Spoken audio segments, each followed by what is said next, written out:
there you have it, folks. The finale of Call of Night Season 2, and sure enough, as expected, everybody knew it was coming. No announcement for Season 3 immediately. Of all the anime that immediately gets a sequel announcement, it's not going to be Call of Night. No, we're going to have to wait 2 years, and then hopefully at some point, they'll drop, okay, we're doing it. Though I have to admit, with how much of this episode that I end up finding out is completely original or might possibly just be moved up in the manga, I wonder if they are. I hate to say this. I have this fear. I don't know the importance of what was skipped around this character in the classroom. With how much they skipped in this season just to kind of come to this original ending, it makes me wonder. It really does make me wonder. Now, there is one caveat there. Ko still brings up the fact that he wants to hunt down the vampire that turned Anko's father. That was still included, and that is really, I'm thinking, is going to be the hook for going forward. But still, it's like, with how much original was in this episode and how it felt so like we want to come to conclusion really badly for the season, which is good. Let's be honest. We don't want to leave on some cliffhanger or just some like change scene and it just doesn't feel right. It's good that they have a feel of an end to this episode. This episode felt very retrospective. It was overly retrospective to a fault.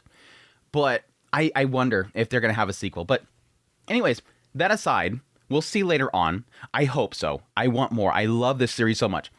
Let's get into the finale. Overall, I'm very mixed on this episode. I think this was easily the weakest episode of the entire season, which that's not saying too much. Don't hit the dislike button yet.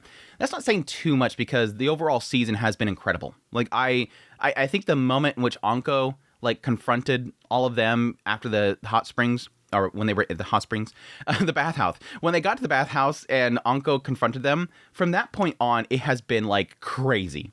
This season has been crazy, and I've loved it to death. But this episode, at some point, it felt off. At some point, this episode felt off. And I recalled at some point, because it felt off, I recalled at some point somebody said something about how they were going to have an anime original ending for the season. And I'm like, oh, is that right? And then I went back and I checked the manga, and sure enough, the point in which it felt like nothing was really happening anymore was the point in which it was, again, either anime original or they were pulling forward scenes. It was the point in which Ko leaves Anko's side and goes to talk to Nazuna. At that point, immediately he says, I want to find the person that turned Anko's father. But in the anime, it just throws a bunch of scenes in here like the Maid cafe and, the vampire meeting afterwards and all that stuff until eventually Ko says that he wants to find the person. So everything beyond that point is like, it feels like it's just retrospective. Like, it's all retrospective. It's everybody just thinking about what happened or talking about what's happened, but nothing really moving the plot forward. And again, I understand it from a finale perspective. They don't want to start throwing in a bunch of plot points right now, but that's just the manga. The manga just keep going. That's why I love this writer so much. They just keep moving things forward. And this is that one brief moment where you're like, no, nothing's happening suddenly. But I still enjoy the episode. It's just, in comparison to all the rest of this actual season, which was incredible, it's just kind of, it's a good ending, I guess. But let's get into the stuff that was still prevalent. Like the stuff that was still good, which, again, I think is mostly that first couple scenes. The moment we open up the episode, you have Anko and she's out of it because she can't hold her liquor. And they bring him to their place. And at that point, yes, Anko says, you can't leave me alone. You guys, I'm in a dark place. You can't. And this kind of sucks because there's like a side of this that's where it's like, there's a joke in here, but this is like a really like heartbreaking element here is like, please don't leave me alone. I'm in a dark place. You just threw some drinks in me. Please don't leave me alone. I like how Ko's like, well, then Nazuna will stay. Like, no, it has to be Ko. I'm paying. Nazuna was like gonna like go against it, but the moment that she's seen like, what was it, $250, she's like, hell yeah, okay, you could take Ko. Runs out the door. But no, this whole scene right here, I think, is the gut punch. And it's sort of a lot of what we've discussed over the last 2 episodes. It's like it keeps getting into this idea that Anko is struggling here, which is fine. There's a side of me that's almost like, well, they're talking about this again. They're talking about how Anko's felt like she's just wasted her entire life. There is a admittance in this moment, though, that is different than before, that Anko is acknowledging that her father's partly at fault. And this is partly to do with the fact that Ko is bringing up this story. She's like, tell me something to, get my mind off things. And so he tells a story. And again, this is kind of retrospective. This is in the actual manga, though. There's a retrospective here where Ko is talking about his life. By the way, the moment that he showed the girl at his class, I'm like, oh, I totally forgot about that girl.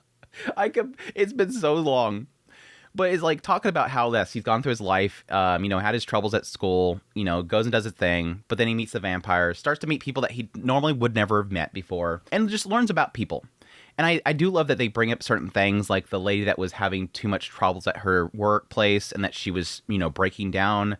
It's getting into the idea that, yes, I met all these people, but they've all shown me different sides of adults. And this is a big key thing here for him to bring to Anko. And the idea that each individual adult has their own experiences and their own struggles and their own quirks. And I think that kind of works well for her because she can kind of see through him that there's not an ideal sense of adulthood. I think that's really the key thing that I'm getting at. It feels like there's not an ideal sense of adulthood. And yeah, as we've kind of talked about before, there's still plenty of time. There's still plenty of things that she can do. There's still plenty of things that she can experience. But anyways, that aside, I love the fact that at some point, to add on to the previous discussion about her life and how she feels like she wasted it all, there is a sense here where she has acknowledged that she still blames her father. Like, there's still a fault in her father. It wasn't just vampires. I wasted my entire life trying to hunt down vampires to blame for what happened there, but I also have to acknowledge that my father was at fault too. Yes, there was a part of that whole thing there that he was cheating on his wife to run off with some vampire. And at some point he had to have fallen in love with that vampire. That's the key thing there. Partly my father's fault because he fell in love with that vampire after running off with them, and then came back as a vampire and destroyed her family. So my father was partly at fault too. It wasn't just the vampires. That was the thing that she's kind of acknowledging here, which I think is important for her to be able to move on and not just blame the vampires. But once again, falling back, Anko is going back into that dark hole. That realizing that the last decade I've wasted all that. And that's the hurting part, is the fact that she tackles down Ko, tackles him down, says, you're not doing your job being like a snuggle buddy. I paid you, make sure you snuggle with me. It's cute. There's like an element here where it's like her teasing him and trying to get at him, being flirtatious in a way, experimenting, wanting to experience those things again. Like she said, I want to experience those things that I never got to experience before because I wasted this last 10 years. There's a teasing element here. But there's a pain here in the idea that she's acknowledging that I haven't been able to experience cuddling with somebody since my parents. I've been so focused on this revenge that I've not even been able to cuddle with somebody. This is a feeling that she hasn't had. Laying down with a man, having love, that kind of stuff, being with somebody, hugging somebody, that stuff that she's never experienced for a long time. But this is the part that just, I think of the entire episode was like the part that just got me like teary-eyed. Now that she's lost her reasoning for wanting to hunt down the vampires, acknowledging that her father was partly at fault, she wants to try to live as an ordinary human. But you don't realize how hard it is to live an ordinary life. Seemingly, it was easy for her before when all she had to do was just put the points in the corkboard and try to fight vampires and hunt them down and look for evidence, try to find the links. All that stuff kept her busy for the last 10 years. I always had this goal, and I knew my methodology for finding them. And now I no longer have that. What does it mean to be an adult? What is my goal? What is my purpose? Where am I going to find things? How am I going to build things? Where can I start from scratch? That's that scary thing that comes with, especially a big shift in your life. Say, for example, you have a craft that you've been building in, a way that you shoot. A lot of people are experiencing it right now. You've built your life around studying art or something like that, and then suddenly your job is being taken away by AI or something like that. Suddenly something you've been building into and studying into is no longer necessary, or you don't want to do it anymore. Suddenly you have to start all over. That's what she's experiencing right now. I have to start over, and I have to be ordinary. And again, the other element here is that she's never been focused on relationships or having a family or having a normal life, being normal. That's what scares her. That's what's breaking her breakdown. She starts crying. I'm like, damn it. Damn it. It's got a go boy, pat her. Good boy, Ko's such a good boy. It sucks. It sucks because, again, it shows that element of somebody that has wasted so much of their time and, again, doesn't know where to start over. Doesn't know they can start over. But I love what Nazuna says. Yes, Nazuna shows up. It's like, sneak out. I love what Nazuna says. He says, do you think that she can have an ordinary life? And she's like, no, hell no, she can't. She's not normal. She's not ordinary. That's okay, though. She's not normal. She's not ordinary. You're not ordinary. Nobody that we've met is ordinary. All of your friends, Ko, are not ordinary. Nobody's ordinary. And that's perfectly fine. I think that is sort of a message there from Nazuna, which I think is kind of silly. Like, Nazuna is a silly person. But I think there's a truth in there, no matter how silly you think it is, and the idea that I think that everybody's so focused on having this ideal of normalcy and being ordinary that they don't realize that it's whatever you kind of want. Whatever kind of keeps you in a situation where you're comfortable and you're enjoying it, it doesn't matter. There's no definition of ordinary life. It's whatever you make it. But yes, like I said earlier, this is the point where it seems like, again, everything in the anime at this point is not in the manga. I'll at least say that. Ko's supposed to say, I want to hunt down the person that turned Anko's father. Wants to do something to help Anko. But instead, the anime goes into them going over to the Maid Cafe, which was dorky. Again, I do like the idea of coming there, and we get to see LG again. Love Pond's there. He's great. Get this idea that, yes, he's questioning who would be good at being Maid. I think he's questioning this for the sake of getting Anko a job. I thought that's where we're going to go. Can you get Anko a job here? But no, it questions the idea of what makes a good, person to work here. And the answer really is, in the end, people that like other people. In order to go into a job of service, obviously you're going to need to be, enjoy servicing people, enjoy being around people. And that sort of shows that Nazuna being good at this, Ko gets those little flashes of, oh yeah, Nazuna likes to be around people. She likes people. Despite the fact that when I first met her, Nazuna seemed like a very much so not wanting to be involved with people.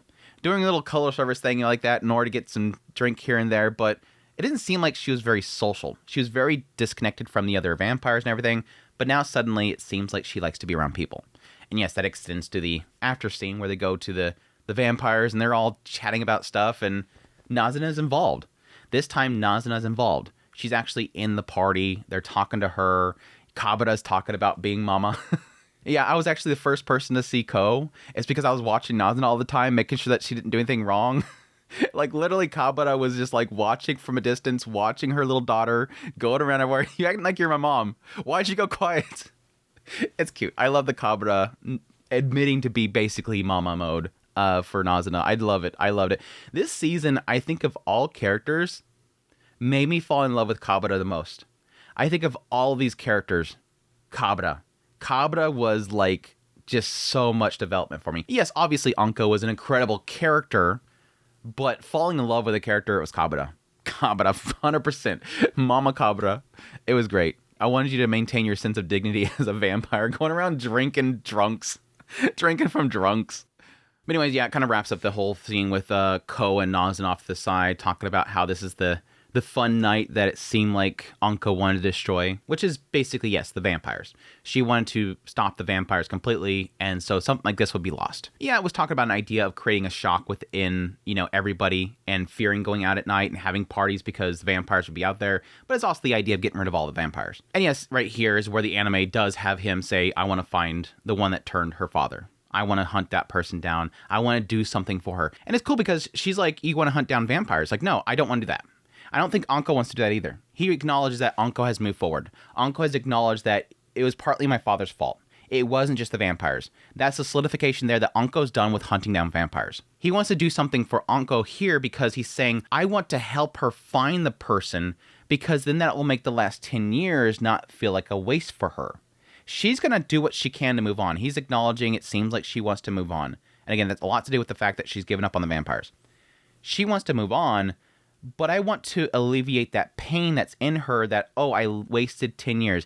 Every time that she runs into a situation where, oh, I don't have the skill set I need for this job, or, oh, I don't know how to cook this, she's going to think about, I wish I did that during that 10 years. If I can find this person, that'll make that 10 years worth it. That'll make that 10 years like it has value to it. It came to a conclusion. That's cool. But anyways, yeah, they go to wrap up and leave, and everybody teases Nazuna before she turns and says, don't tease us so much. Damn, she changed. Before she would just jump on Ko and kiss him in front of everybody, but no, that's something for private now. And what, sure enough, yes, we have them fly over somewhere, and she bites him on the neck. It was a cute little ending there, even though it was seemingly not in the manga itself. But it shows a lot of growth in the characters this season. I really do like how they progressed Nazuna and Ko's relationship. They're just, again, all the casual kisses. All the casual kisses just constantly at each other. It's great. And Ko's development overall in the season has been fantastic too. He's definitely stepped up as not just a character that's on the side, kind of trying to figure out situations and figure out getting his footing, really. It really feels like most of the first season was Ko trying to get his footing. This season, it feels like he's really stepping up. He's figuring out things for the vampires, again, because they're seemingly instinctually forgetting things. He's having to step up and help them figure this stuff out, get over the situation with Anko, resolve that situation because he wants to see Nazuna happy, trying to save Anko's life, bring these two friends together. It's been good stuff. It has been really good stuff. I think the only thing that kind of bugs me a little bit, again, being that I am reading the manga alongside of it, is how much they've skipped around this character, Leah. I don't know how significant she is. I'm sure somebody probably has told me in the comments before, but I'm kind of avoiding it. I don't know how significant her character is, and I haven't been actually reading those segments in the manga because I was expecting them to possibly get into it eventually, but she seems like a goofball. She seems like a goofball, and I really kind of want to be in the story, but it kind of sucks when you do see there's like characters completely skipped, and you kind of expect that there is a reason for them to be in the story, but we'll see. But overall, a really, really, really, really, really, really great season. Absolutely loved it. So much great stuff they got into, especially like the weakness of the vampires and all that kind of stuff. I thought that stuff was extremely interesting. Using that as sort of a tool to get into the characters. I wish there was a little bit more into Midori, which I feel like they pretty much skipped a lot of Midori's character that I was kind of hoping to get into. Nico, they didn't really get into either. That I was kind of hoping to.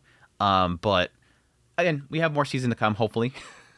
But anyways, that is it. That is Call the Night Season 2, another show down. I hope you guys enjoyed my coverage of the series. I know that I was kind of flaky early on, but I loved getting into it later on. It wasn't my most outstanding performing videos of the weeks. I think it was actually my least performing videos every single week, but I do love the series and I wanted to cover it. So thank you to those that actually did watch these videos. But anyways, until next time, until Season 3, crossing my fingers, y'all take care.